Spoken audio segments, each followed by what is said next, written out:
Aryan bro solutions limited இன்றைக்கி 3% ஏறி இருக்கு. ஏன்னு பார்க்கலாம். எஃப்ஐஐ ஹோல்டிங்ஸ் 2024 6% இருந்து இப்போ 2025 16% இன்க்ரீஸ் ஆயிருக்கு. 10% இந்த ஸ்டாக்கை வாங்கியிருக்காங்க.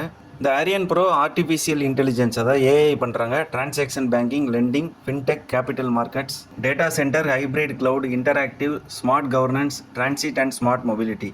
குளோபல் ஃபுல்லாக இருக்காங்க. 2800க்கு மேலே அசோசியேட்ஸ், 140 மில்லியன் யூஎஸ்டி ரெவன்யூ, 30 கண்ட்ரிக்கு மேலே இருக்காங்க, 300 கிளைண்ட்டுக்கு மேலே வச்சுருக்காங்க. இந்தியாவில் ஐடி பார்க் நவி மும்பை மகாராஷ்டிராவில் இருக்குது. 1997 ஆரம்பிக்கப்பட்ட இந்த கம்பெனி 2005 ஐபிஓ வந்துச்சு.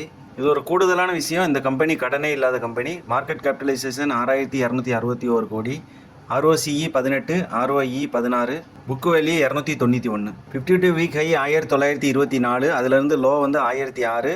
இது வந்து ஒரு நல்ல விலையில் ட்ரேட் ஆகிட்டு இருக்கு.